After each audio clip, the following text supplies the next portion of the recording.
আসসালামু আলাইকুম। সবার আগে বাছাই করা 10টি আন্তর্জাতিক খবর জানিয়ে দেব। প্রথমেই থাকছে শিরোনাম। তবে তার আগে অনুরোধ থাকবে ভিডিওটিতে একটি লাইক দিবেন।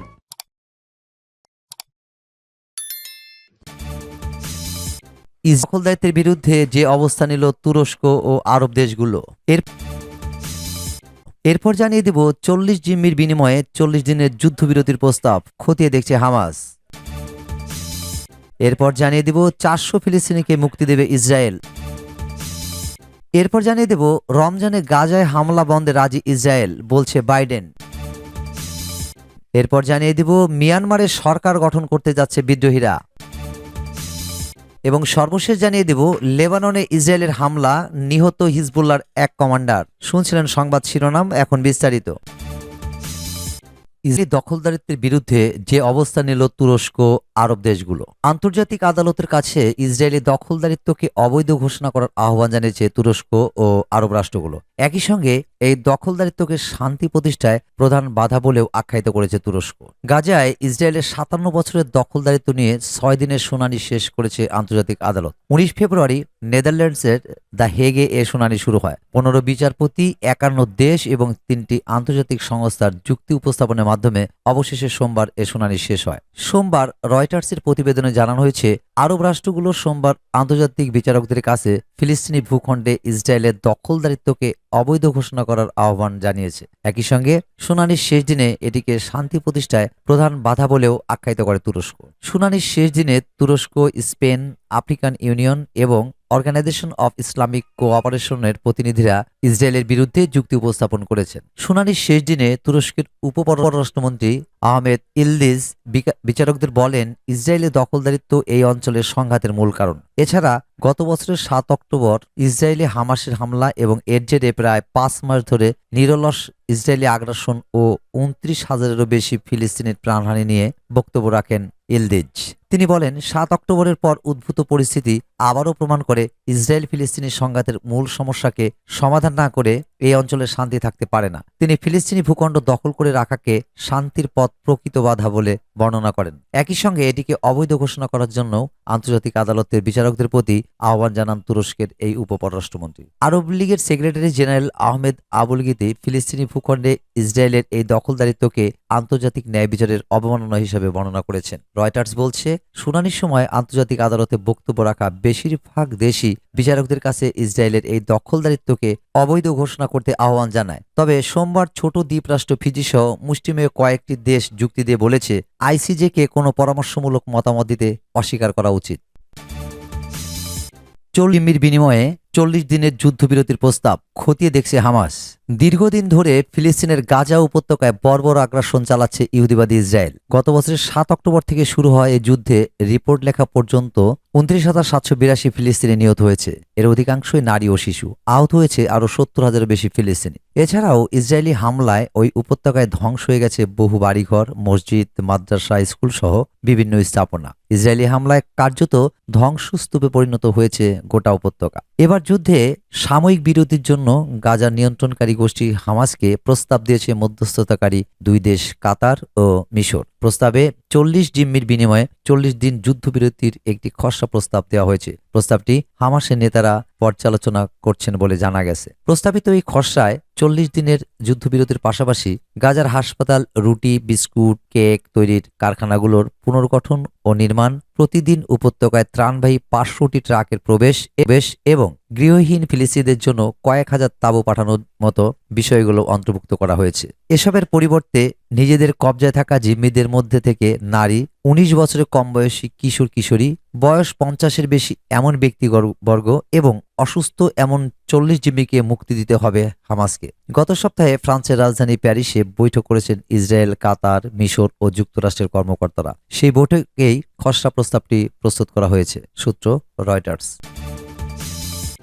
ফিলিস্তিনিকে মুক্তি দেবে ইসরায়েল। হামাসের সাথে নতুন বন্দি বিনিময় চুক্তির বিষয়ে একটি রিপোর্ট প্রকাশ্যে এসেছে। সেখানে জানা গেছে 40 ইসরায়েলি জিম্মিকে মুক্তি দেওয়ার বিনিময়ে 400 ফিলিস্তিনিকে মুক্তি দেওয়ার সিদ্ধান্ত নিয়েছে ইসরায়েল।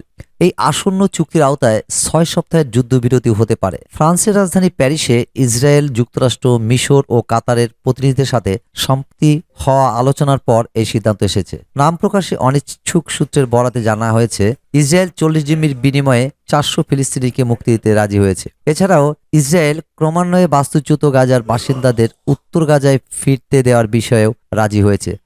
তারা গাজার উপর দিয়ে যুদ্ধ বিমান ওড়ানো বন্ধ রাখতে রাজি আছে। দিনে 8 ঘন্টা বন্ধ থাকবে গোয়েন্দা নজরদারিও। ইসরায়েলের প্রতিনিধিরা দোহায় কাতারের আমিরাতের সাথে সাক্ষাৎ করতে যাওয়ার পরই এ খবর প্রকাশ্যে এলো। কাতারের আমির আলাদাভাবে হামাস নেতাদের সাথেও কথা বলেছেন, সূত্র প্রেস টিভি।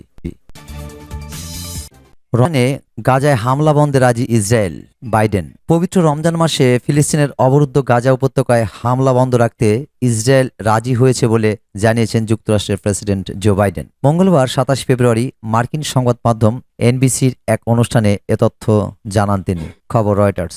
সোমবার বাইডেনের সাক্ষাৎকার রেকর্ড করা হয়, তবে তা মঙ্গলবার প্রচার করে এনবিসি। বাইডেন বলেন, রমজান আসছে, এই রমজান মাসে গাজায় কোনো ধরনের সামরিক অভিযান না চালানোর বিষয়ে রাজি হয়েছে ইসরায়েলি পক্ষ। হামাসের হাতে বন্দী জিম্মিদের মুক্তি করাতে আমাদের সময় দিতেই রাজি হয়েছে ইসরায়েল। এর আগে এক এক্স বার্তায় ইসরায়েলি প্রধানমন্ত্রী বেনিয়ামিন নেতানিয়াহু বলেন, আমরা আমাদের জিম্মিদের মুক্তির জন্য আরেকটি রূপরেখা পেতে কাজ করছি, তাই আমি প্যারিসে একটি প্রতিনিধি দল পাঠিয়েছি। আজ রাতে আমরা পরবর্তী পদক্ষেপ নিয়ে আলোচনা করব। নেতানিয়াহুর এমন বার্তার পর জানা যায়, চলতি সপ্তাহে অধিকতর আলোচনার জন্য আরেকটি প্রতিনিধি দল কাতারে পাঠাবে ইসরায়েল। অন্যদিকে রোববার হোয়াইট হাউসের জাতীয় নিরাপত্তা উপদেষ্টা জ্যাক সুলিভান বলেছেন, বন্দিমুক্তি ও অস্থায়ী যুদ্ধবিরতির মূল রূপরেখা সম্পর্কে একটি বোঝাপড়া হয়েছে। গত 7 অক্টোবর দক্ষিণ ইসরায়েলে প্রবেশ করে নজিরবিহীন হামলা চালিয়ে 1200 ইসরায়েলিকে হত্যার পাশাপাশি প্রায় 250 ইসরায়েলি ও বিদেশি নাগরিককে গাজায় বন্দী করে নিয়ে আসে হামাস। একই দিন হামাসকে নির্মূল এবং বন্দীদের মুক্তি নিশ্চিত করতে ফিলিস্তিনি স্বাধীনতাগামী এই সংগঠনের বিরুদ্ধে যুদ্ধ ঘোষণা করে ইসরায়েল। গত নভেম্বরে 7 দিনের যুদ্ধবিরতি চুক্তির বিনিময়ে 110 ইসরায়েলি বন্দীকে হামাস মুক্তি দিলেও এখনও তাদের হাতে 130 জনের মতো বন্দী আছেন। এমন পরিস্থিতিতে হামাসের হাতে বন্দী ইসরায়েলিদের মুক্তি এবং গাজায় যুদ্ধবিরতি কার্যকরে দেশ বিদেশ থেকে চাপে আছেন নেতানিয়াহু। প্রায় প্রতিদিন বিশ্বজুড়ে লাখ লাখ মানুষ যুদ্ধ বন্ধ এবং বন্দীদের মুক্তির দাবিতে বিক্ষোভ করছেন। সরকার গঠন করতে যাচ্ছে বিদ্রোহীরা। বিদ্রোহীদের তোপের মুখে মিয়ানমারের জান্তা সরকার একের পর এক শহর দখল করছে দেশটির বিদ্রোহী গোষ্ঠীগুলো। ক্ষমতা দখলের পর বর্তমানে সবচেয়ে চ্যালেঞ্জের মুখে পড়েছে জান্তা প্রশাসন। এবার তারা সরকার গঠনের কথা জানান দিয়েছে। শনিবার 24 ফেব্রুয়ারি মিয়ানমারের সংবাদ মাধ্যম ইরাবতীর এক প্রতিবেদনে এ তথ্য জানানো হয়েছে। দেশটির বিদ্রোহী গোষ্ঠী পালাউং স্টেট লিবারেশন ফ্রন্ট জানিয়েছে, তারা আগামী বছরের মধ্যে সরকার গঠন করবে। মিয়ানমারের উত্তর শান রাজ্যের 7টি শহরে এ সরকার গঠনের কথা জানানো হয়েছে। PSLF মূলত নায়াং ন্যাশনাল লিবারেশন আর্মির রাজনৈতিক শাখা। এটি 1992 সালে থাইল্যান্ড সীমান্তে গঠিত হয়েছিল। সরকার গঠন করতে যাচ্ছে বিদ্রোহীরা। বিদ্রোহীদের তোপের মুখে মিয়ানমারের জান্তা সরকার একের পর এক শহর দখল করছে দেশটির বিদ্রোহী গোষ্ঠীগুলো। ক্ষমতা দখলের পর বর্তমানে সবচেয়ে চ্যালেঞ্জের মুখে পড়েছে জান্তা প্রশাসন। এবার তারা সরকার গঠনের কথা জানান দিয়েছে। শনিবার 24 ফেব্রুয়ারি মিয়ানমারের সংবাদ মাধ্যম ইরাবতীর এক প্রতিবেদনে এ তথ্য জানানো হয়েছে। দেশটির বিদ্রোহী গোষ্ঠী পালাউং স্টেট লিবারেশন ফ্রন্ট জানিয়েছে, তারা আগামী বছরের মধ্যে সরকার গঠন করবে। মিয়ানমারের উত্তর শান রাজ্যের 7টি শহরে এ সরকার গঠনের কথা জানানো হয়েছে। PSLF মূলত নায়াং ন্যাশনাল লিবারেশন আর্মির রাজনৈতিক শাখা। এটি 1992 সালে থাইল্যান্ড সীমান্তে গঠিত হয়েছিল। লেবাননে ইসরায়েলের হামলা, নিহত হিজবুল্লাহর এক কমান্ডার।